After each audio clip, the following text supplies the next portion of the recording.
سورۃ الانبیاء 17واں پارہ آیت نمبر 46 اور اس سے آگے انشاءاللہ العزیز آج ہم ترجمہ اور تفسیر سماعت کریں گے۔ یہ اس کا چوتھا رکوع مکمل ہونے کو جا رہا ہے۔ اس سے قبل والے رکوع کے اندر جو آیات آئی تھیں وہ جس زمانے میں قرآن پاک اترا اہل مکہ ان کے حالات اور واقعات پر مشتمل باتیں تھیں، جس کا خلاصہ یہ ہے کہ وہ لوگ بتوں کی پوجا کر رہے تھے اور اللہ وحدہ لا شریک کی عبادت سے منہ موڑے ہوئے تھے۔ اللہ تبارک و تعالی نے سب سے پہلے اپنے توحید ایک ہونے کے دلائل پیش فرمائے اور حق ہونے کے دلائل پیش فرمائے کہ بتاؤ سورج کس نے بنایا، چاند کس نے بنایا، زمین کس نے بنائی، اس کے اندر بلند و بالا پہاڑ کس نے بنائے، اس میں راستے کشادہ کس نے بنائے، یعنی کائنات کی ہر شے تو اللہ عز و جل نے بنائی ہے، تو حق تو اس کا ہے کہ اس کی عبادت کی جائے۔ پھر پوچھا گیا بتاؤ کہ ان پتھروں نے، ان بتوں نے، ان اللہ کے علاوہ معبودوں نے جن کو تم پوج رہے ہو، انہوں نے کیا بنایا؟ کچھ بھی نہیں۔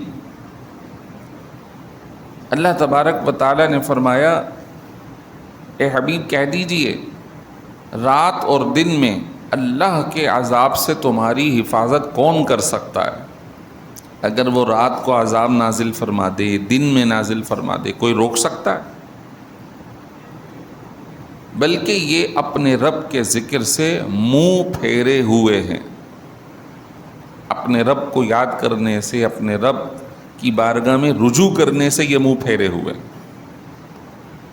کیا ان کے پاس کوئی اور معبود ہیں جو ان کو ہمارے عذاب سے چھڑا سکیں گے؟ لا یستطیعون نصر انفسہم، یہ معبود تو اپنی مدد کرنے کی طاقت نہیں رکھتے۔ یہ بت، یہ پتھر، یہ سانپ، یہ گائیں بھینس، یہ تو سب مخلوقات ہیں، یہ تو اپنی مدد نہیں کر سکتے اور نہ ہماری طرف سے ان کی مدد کی جائے گی۔ بلکہ ہم نے ان اہل مکہ کو، ان کے آباء و اجداد کو دنیا میں زندگی نفع اٹھانے کے لیے دی، حتیٰ کہ ان کی عمریں لمبی بھی ہوئیں، کوئی 50 سال کا، کوئی 60 کا، کوئی 100 کا، یہ ساری عمر بھی ہم نے دی۔ کیا یہ اہل مکہ دیکھ نہیں رہے کہ ہم زمین کو ان کے گرد اطراف سے، کناروں سے کم کر رہے ہیں؟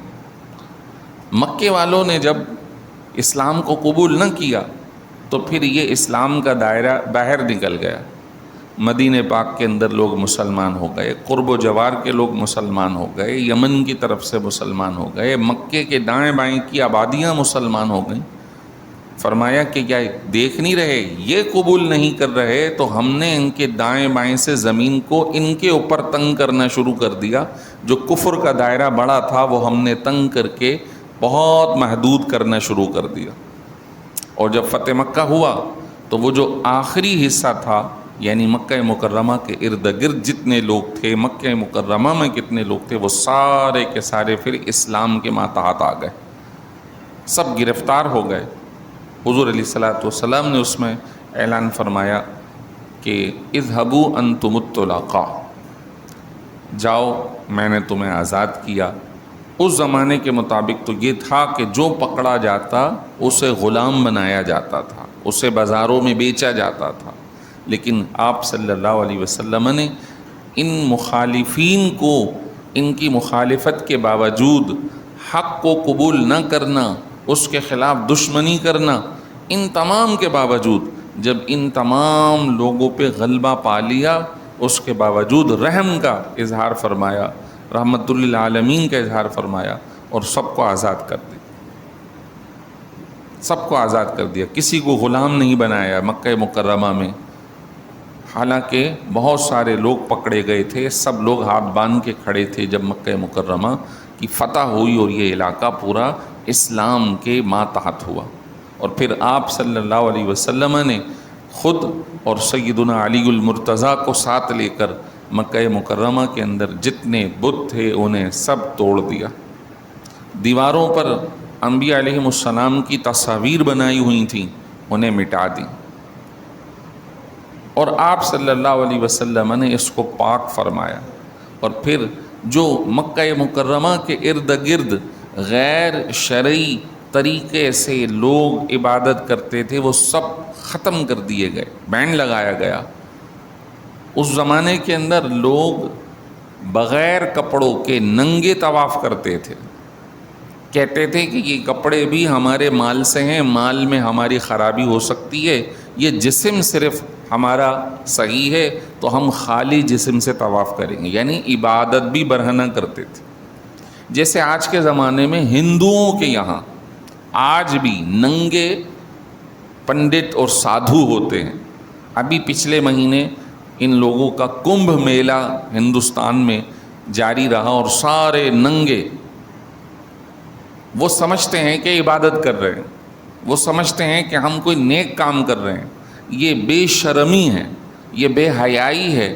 اللہ تبارک و تعالی نے مسلمانوں کو الحمدللہ پاکیزگی عطا فرمائی، الحمدللہ ان کو ستر یعنی لباس عطا فرمایا، اور خصوصی حکم فرمایا خذوا زینتکم عند کل مسجد، ہر نماز کے وقت خوب اچھی زینت اختیار کیا کرو۔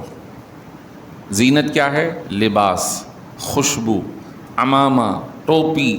اپنے گندے لباس سے عبادت میں مصروف نہ ہو، صاف ستھرے رہو۔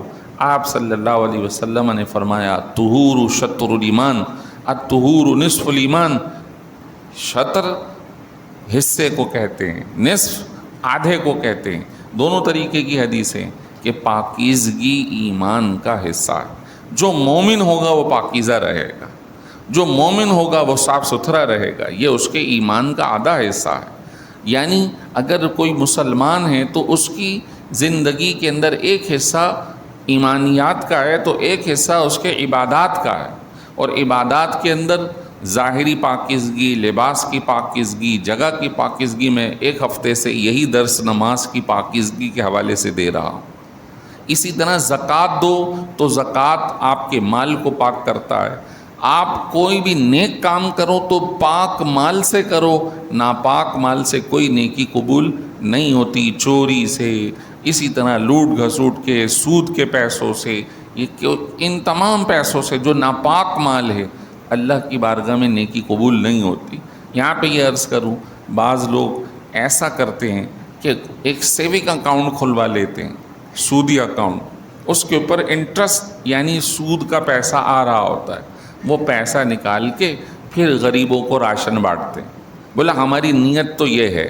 بھائی آپ کی یہ نیت صحیح نہیں ہے۔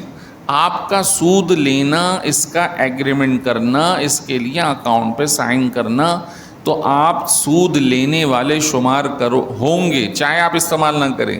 آپ کا ایگریمنٹ کرنا ہی ناجائز اور حرام ہے۔ کسی شخص نے قسم کھائی ہے میں آپ کو ماروں گا، ظلم کروں گا، زیادتی کروں گا، تو اس کا یہ قسم کھانا ہی حرام ہے، منع ہے۔ وہ چاہے مارے یا نہ مارے، وہ چاہے زیادتی کرے یا نہ کرے۔ تو اسی طرح یہ جو نیکیاں ہیں یہ بھی پاکیزہ مال سے ضروری ہیں۔ تو الحمدللہ اللہ نے مسلمانوں کو پاکیزہ بنایا۔ تو فرمایا اسی حصے کے اندر اللہ نے حرم محترم کو اسلام کی وجہ سے پاکیزگی عطا فرمائی، عبادت کی پاکیزگی عطا فرمائی۔ اور جیسے یوم سیدنا علی المرتضیٰ گزرا، اس کا ایک حصہ یہ بھی ہے کہ اللہ تبارک و تعالی نے آپ کو ساتھ لے کر حرم محترم سے ان تمام بتوں کو باہر نکال دیا، ان تمام تصاویر کو باہر نکال دیا۔ تصاویر سامنے ہونا، گھروں میں لگانا منع ہے۔ ہمارے یہاں رسم یا رواج ہے، اماں کی، ابا کی، دادا کی، پیر صاحبان کی، یہ تمام تر غیر شرعی ہے۔ ان تصاویر سے، اپنی شادی بیاہ بچوں کی تصاویر سے اپنے گھروں کو پاک رکھیں۔ جن گھروں کے اندر تصاویر لگی ہوتی ہیں، آپ صلی اللہ علیہ وسلم نے فرمایا کہ فرشتے اس گھر میں داخل نہیں ہوتے جس گھر کے اندر کتا ہو، تصاویر ہوں یا ناپاک شخص ہو۔ اب ناپاک اگر وہ اتنا ہے کہ رات کو ناپاک ہوا اور صبح فجر کی نماز سے پہلے وہ پاکیزہ ہو گیا، تو اس کی گنجائش رکھی گئی ہے کہ انسان فی الفور نہا نہیں سکتا۔ لیکن اس حدیث کے مطابق وہ کہ جو لاپرواہی میں ناپاک ہی پڑے رہتے ہیں، انہیں پاکیزگی کا خیال ہی نہیں ہے، تو ایسے گھروں میں اللہ کی رحمت اور فرشتے داخل نہیں ہوتے۔ مسلمان پاکیزہ ہے، پاکیزہ اس کے ایمان کا حصہ ہے، اسے چاہیے کہ وہ پاکیزگی کو برقرار رکھے۔ اللہ اکبر۔ مزید فرمایا افہم الغالبون، کیا یہ غالب آئیں گے؟ نہیں، اللہ ہی غالب آنے والا ہے۔ آگے چل کے اللہ نے فرمایا وَلَئِن مَسَّتْهُمْ نَفْحَةٌ مِّنْ عَذَابِ رَبِّكَ، اے حبیب محترم، آپ کے رب کا عذاب کا ایک چھوٹا سا ذرہ سا حصہ اگر انہیں چھو لے، اگر تمہارے رب کے عذاب کا ذرہ سا حصہ انہیں چھو لے، لَيَقُولُنَّ، تو یہ کہیں گے یا ویلنا انا کنا ظالمین، ہائے ہماری کمبختی، ہم تو بہت اپنے آپ پہ ظلم کرنے والے۔ اب حدیث شریف سماعت کیجئے، چھوٹا سا حصہ حدیث مبارک میں ہے کہ جہنم میں جس شخص کو سب سے کم عذاب دیا جائے گا وہ یہ ہوگا کہ جہنمی کو آگ کی جوتیاں پہنا دی جائیں گی، یعنی آگ جل رہی ہے ان جوتیوں میں اور وہ اس کو پہنا دی جائیں گے۔ اب اس کی تپش سے اس کو جو پاؤں جل رہے ہیں وہ تو الگ ہے، حدیث میں مزید فرمایا اس کی تپش سے اس کا دماغ کھول رہا ہوگا جیسے ہانڈی کھولتی ہے۔ اب کسی کو چولہے پر بٹھا دیا جائے، کھڑا کر دیا جائے، انگاروں پر کھڑا کر دیا جائے، تو اب ذرا اندازہ کیجئے کہ یہ کس قدر سخت معاملہ ہوگا۔ اور نعوذ باللہ من ذالک، جو جہنم کا عذاب ہے جس سے ہم غافل ہیں اور کفار تو بالکل ہی غافل ہیں، وہ بہت زیادہ سخت ہے۔ اللہ اکبر، اللہ اکبر۔ ارشاد فرمایا مزید آگے وَنَضَعُ الْمَوَازِينَ الْقِسْطَ لِيَوْمِ الْقِيَامَةِ فَلَا تُظْلَمُ نَفْسٌ شَيْئًا، ہم ترازو بہت سارے لگا دیں گے انصاف کے لیے قیامت کے روز، اور کسی نفس پر بالکل بھی ظلم نہیں کیا جائے گا۔ ترازو، تفاسیر میں آیا کہ ترازو تو ایک ہی ہوگا، لیکن یہاں موازین کا لفظ آیا ہے، بہت سارے ترازو، فرمایا کہ وہ ایک ہی اتنا ہیوی اور بڑا ہوگا کہ سارے لوگوں کے اعمال کو تولنے کے لیے ایک ہی ترازو کافی ہوگا۔ میزان، سورہ قارعہ پڑھیے تو معاملہ بہت ہی واضح نظر آتا ہے۔ القارعۃ ما القارعہ وما ادراک ما القارعہ، بہت بڑی گونج اور چیخ، تمہیں کیا معلوم کہ یہ کیا ہے؟ یوم یکون الناس کالفراش المبثوث، اس دن جو انسان ہوں گے وہ پتنگوں، پروانوں، مکھیوں کی طرح اڑ رہے ہوں۔ وَتَكُونُ الْجِبَالُ كَالْعِهْنِ الْمَنْفُوشِ، اور جو پہاڑ ہوں گے وہ روئی جو دھنی ہوئی ہو، جو ریزہ ریزہ ہوئی بھی ہو، اس طرح اڑ رہے ہوں گے۔ فَمَنْ يَعْمَلْ مِثْقَالَ ذَرَّةٍ خَيْرًا يَرَهُ وَمَنْ يَعْمَلْ مِثْقَالَ ذَرَّةٍ شَرًّا يَرَهُ۔ اللہ اکبر۔ اس سے پہلے فَأَمَّا مَنْ ثَقُلَتْ مَوَازِينُهُ فَهُوَ فِي عِيشَةٍ رَاضِيَةٍ، جس کا نامہ اعمال ترازو بھاری ہو جائے گا نیکیوں سے، وہ عیش کی زندگی میں ہوگا۔ وَأَمَّا مَنْ خَفَّتْ مَوَازِينُهُ فَأُمُّهُ هَاوِيَةٌ، اور جس کا وزن کم ہو گیا تو وہ حاویہ میں ہوگا. وما ادراک ما ہی، آپ کو کیا پتا کہ یہ حاویہ کیا ہے؟ نار حامیہ، یہ بھڑکتی ہوئی آگ ہوگی جس کے اندر اس کم نیکیوں والے کو ڈال دیا جائے گا. ایک حدیث مبارک مومن کے لیے خوشخبری ہے. ایک مومن کا تذکرہ آیا ہے کہ ایک شخص کو کل بروز محشر بلایا جائے گا، اس کے نامہ اعمال کو تولا جائے گا. جب تولا جائے گا تو اس کا جو گناہوں کا پلڑا ہے وہ بھاری ہو جائے گا. اب وہ شخص مایوس ہوگا. کوئی نیکی اس سے پوچھی جائے گی، فرمایا مولا میرے پاس، عرض کرے گا نہیں ہے. پھر اللہ تعالیٰ فرمائے گا کسی بندے پہ ہم ظلم نہیں کریں گے. تو ایک پرچہ اسے دیا جائے گا کہ یہ تم نیکی والے حصے میں رکھو. عرض کریں گے مولا ایک پرچے سے کیا ہے؟ فرمایا رکھا جائے. جب وہ رکھا جائے گا تو اس پہ کلمہ شہادت یعنی اس کے ایمان کی تصدیق تھی. ایمان کی تصدیق، کفر سے انکار. وہ جب پرچہ رکھا جائے گا تو وہ نیکی والی جو پرچی ہے یا پرچہ ہے وہ اس پلڑے کو بھاری کر دے گی اور سارے گناہوں کا پلڑا ہلکا ہو جائے گا. اللہ اس کے طفیل اس کی بخشش فرما دے گا. ہمارے پاس اور تو کچھ نہیں، اعمال میں انتہائی کمی ہے، لیکن ایک نعمت ہمارے پاس دستیاب ہے، وہ ہے ایمان. وہ ہے ایمان. اس زمانے کے اندر کفر اور الحاد اور بے دینی بہت کثرت سے موجود ہے اور ہو رہی ہے. سوشل میڈیا ہے، موبائل ہے ہمارے پاس. لوگ داڑھی ٹوپی والے بھی قرآن و حدیث میں شک اور شبہ پیش کرنے میں لگے ہوئے ہیں. اللہ کی ذات پر لوگ اعتراض کرتے ہوئے مختلف نظر آ رہے ہیں. رسول کریم صلی اللہ علیہ وسلم کی شان میں بے ادبی کرتے ہوئے نظر آ رہے ہیں. بعض لوگ قرآن پاک کی بے حرمتی، اس کے آپس میں متضاد کلمات ظاہر کرنے کی کوشش کر رہے ہیں، حالانکہ اللہ تبارک و تعالیٰ نے اس قرآن پاک کو ہر قسم کے تضاد سے پاک رکھا ہے. لا یأتیہ الباطل من بین یدیہ ولا من خلفہ تنزیل من حکیم حمید. فرمایا کہ باطل نہ اس کے آگے سے نہ اس کے پیچھے سے اس میں داخل ہو سکتا ہے. یہ رب عز و جل جو سراپا حمد و ثنا ہے، جس کی ہر آن تعریف ہو رہی ہے، یہ اس کی جانب سے نازل کیا ہوا ہے. اس میں کوئی شک اور شبہ نہیں ہے، یہ اللہ کا کلام ہے. لیکن بے دینی اپنے پھن پھیلائے ہوئے مسلمان معاشرے کی طرف پرانے زمانے کے مقابلے میں اس وقت بڑی تیزی سے، پہلے کوئی ایک بندہ تبلیغ کرتا تھا، کوئی بات کرتا تھا تو چار اس کو گھیر لیتے تھے، اس کو محلے میں نہیں آنے دیتے تھے، اس کا بائیکاٹ کرتے تھے، وہ باہر بھگا دیا جاتا تھا. لیکن اس زمانے میں جو فتنے ہیں، جو آزمائشیں ہیں، اس کو روکنے کا ہمارے پاس کوئی پیمانہ نہیں ہے. وہ ہمارے گھروں تک داخل ہو گئے ہیں، وہ ہر اچھے برے انداز میں داخل ہو رہے ہیں.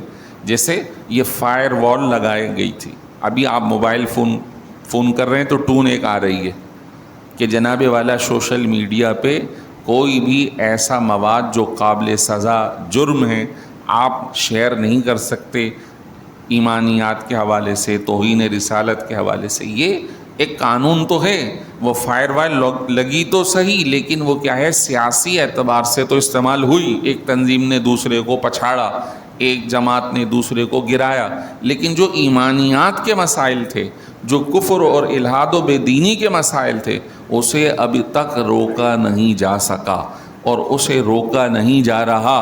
اور بڑی تیزی سے لوگ اس طرح مسلمان معاشرے میں خرابی کو داخل کر رہے ہیں. کل قیامت میں میزان لگایا جائے گا، ان سب کے ان بد اعمالیوں کو تولا جائے گا. اور فرمایا آخری آیت کا یہ حصہ، وَإِن كَانَ مِثْقَالَ حَبَّةٍ مِّنْ خَرْدَلٍ، اگر برائی کا رائے برابر بھی ذرہ ہوا، أَتَيْنَا بِهَا، تو ہم اسے لے آئیں گے، ہم اسے لے آئیں گے. وَكَفَى بِنَا حَاسِبِينَ، اور حساب کے لیے ہم کافی ہیں، ہمیں کسی دوسرے کی ضرورت نہیں. ہم خود عالم الغیب والشہادہ ہیں، ہم ہر چیز کو جاننے والے ہیں. ہم لے آئیں گے الامان والحفیظ.